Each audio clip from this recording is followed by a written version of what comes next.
Okay, good. I welcome you all with love as we do the Cousens commentary. And we're going to talk a little bit about the kind of paradoxical choices that everyone's being forced to make this time. The choice is between light and dark that are right in our face. And everyone is getting an opportunity to choose what direction, dark or light. It's not like we can step back and avoid it. So that's what's going on. What I'd like to do is invite you to with a little bit of a dance, and let's get started with that. And I want to appreciate Doug here behind the scenes, who kind of makes it all work. But let's start with a little dance.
Okay. Well, thank you, Nephrit Morningstar, for your good message. And here we are. So we're going to talk about what really is happening around the world, where we're having to make these decisions, where we kind of are, in essence, choosing between light and dark. We take a look at what happened in Venezuela. Some people think it was a terrible thing. We just took the head of a country and imprisoned him for breaking the law, for trafficking in drugs, for undermining U.S. integrity. And other people think, yeah, that was really the right thing to do. He doesn't have a right to attack us and not expect that there'll be a consequence. And so it's like, so many people, of course, in Venezuela are very much very happy that they took out Maduro. And it's not all done yet. But the point is, people are having to choose. That's my point. It's not a political question. We're having to choose between light and dark. Of course, what we may call light is what other people call dark, and vice versa. So other people may think this was a very dark decision to go ahead and capture Maduro and his wife and bring him to prison in the U.S. So we don't really have we do have a moral position. And, besides the national issues, the issue is, do you have a right to send drugs into a country and kill people. Over 100,000 people die from fentanyl abuse. I've had families where, one kid gets some fentanyl, overdoses, and dies. It's like, 13-year-old kid that dies. It's like, and that comes out of Venezuela. I mean, it comes out for deep reasons, but they're moving the drugs through the Venezuelan path. And it's like, somebody needs to stop this from happening. So a lot of people think, okay, this is great. We got to stop it from happening. We're stopping it from happening. So the drug cartels, standing up against them is a national and international effort. Okay. Again, these are choices that people are being forced to make in our lives. Or we look at what's going on in Minneapolis, and, one set sees a lady driving around and harassing the ICE and then hitting somebody, an ICE agent, with the car, and he defends himself.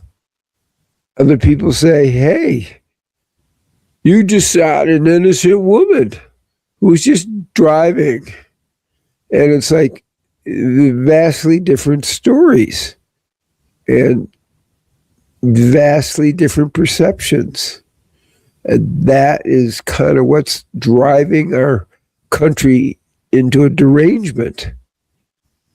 And this is part of the issue of what's going on in the whole picture, is what to do.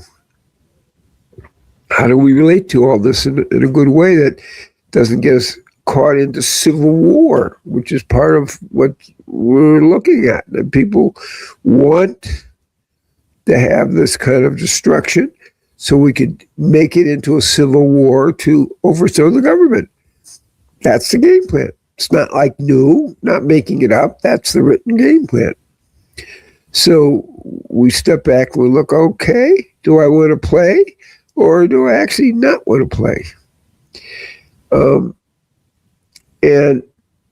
But what's happening is it's a time to take a stand. I have a few little quotes that I've written down, my own kind of quotes. Those that don't take a stand against evil will in the end be overcome by evil. Think about that. It's so classic. Those who tolerate evil in their midst will eventually tolerate evil in their hearts. This is the danger when you're being tolerant at this point about what's going on. Those who are silent before evil will, in the end, be silenced by evil. Those are pretty strong statements. But those are the choices that we are making today. We're being forced to choose.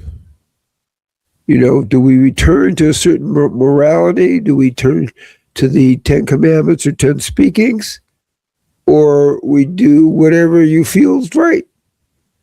A relative morality. And, which may be very politically biased. So this is what we're all being confronted with. This is what we're all facing. And it's very good. This is a time of bifurcation, a time of polarity. Sitting Bull talked about this. He said the warriors who are in conflict, they have a good wolf talking one ear and a bad wolf talking the other ear. What are they going to do? Depends which wolf they listen to. And this is the key here. Are we listening to the good wolf or the bad wolf? And it's a time for people to get a certain amount of moral clarity about this. And I think that's really the crisis, is we can't float around in moral ambiguity when we are really in the need to play out moral clarity in all that we do. And it's playing out in the outer world, but it's also our inner world. So there's like a very, I'm going to call it a healthy crisis. And people are being forced to change and to make choices. So that's what's going on. I'll stop for a second if there's any questions. Okay, so we're going to go back to what I was saying, and we are forced to make those statements. We're obviously forced to take a position on Venezuela. We're looking what's going on in Iran. You know, questions come up from that. That's a big deal now. And it's up to us to take a position so we're clear about what's going on. And we're clear with our understanding about what's going on. This is a movement towards the light. It's a movement towards waking up, which is really important. And that's the beauty of it. It's this conflict creates polarity, but polarity in this case is creating clarity of perception and understanding so we can move correctly in our societies and aligning ourselves with the right way to be. This is not something we can avoid and sit on the sidelines from. We have to be able to make choices. And some of those choices are very difficult. You know, families get involved. My advice to families when you differ is that the family life becomes more important than your political decisions. And so families need to learn how to disagree politically, but still keeping love in the family. That's a subtlety there. And it's, again, a different level of waking up call for people to really get. So those are, choices we're being forced to make in the big world. And they are more critical now than ever, that we have to come to terms with the polarized world. Okay? And they're right in our face. So in Minneapolis, you have a lady driving the car, hits the ICE agent shoots her. Well, who's right? Who's wrong? And are you willing to go to war over that? Because the left certainly is pushing that kind of like, okay, this is a war. This is war, whereas others people say this is people not really, handling this so well. But we don't have to kill each other over it. So it's a hard one. For me, the right answer is your own moral clarity. I tend to align myself with the moral clarity that we've had for the last 5,000 years, 3,400 years,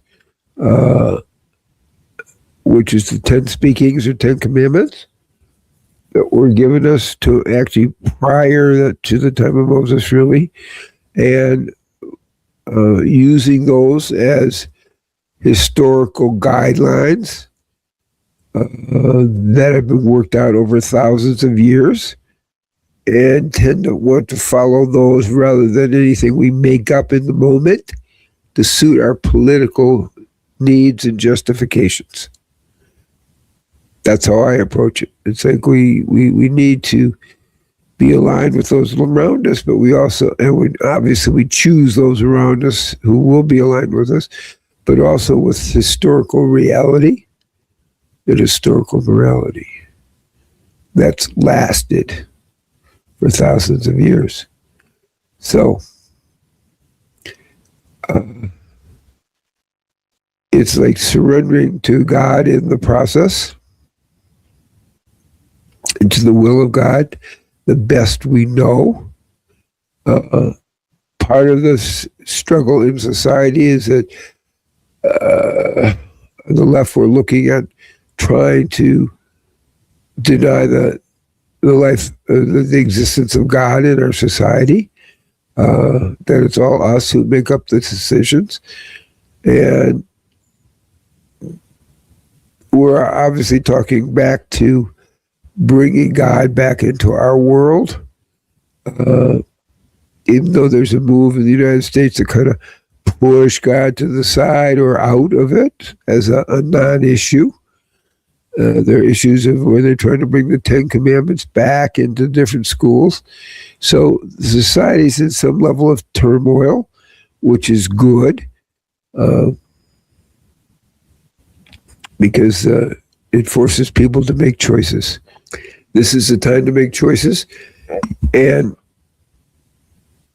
we should not try to avoid that. We need to literally, at this time, choose sides and move from moral ambiguity into a position A or position B with this. And that's the beauty. Are we going to choose to live in a way that supports the light of God in our lives and in the nation's lives and in the world's lives? Or are we going to ignore God in this and go the way of totalitarianism? Choice is ours. So may everyone be blessed that we're able to really understand these choices and make choices that elevate ourselves, elevate our consciousness, elevate our families, and elevate the whole society. So may everybody be blessed with this. We do have a World Peace Meditation every Sunday at 6:30 p.m. Israel, 11:30 East Coast time. And there we're meditating for peace. And that's one of the most important things we can do. And we also have our Monday programs where we're talking about spiritual nutrition. We're talking about different levels of spiritual light in our life. And we also have a fast coming up in May 26th in the Dominican Republic. So there are all kinds of things happening. You just go to Dr. Cousens spiritualfast.com and find out about it. So, peace be with you, and may you create peace around the world with all your actions. Aho, shalom, shalom, shalom, om, Aho.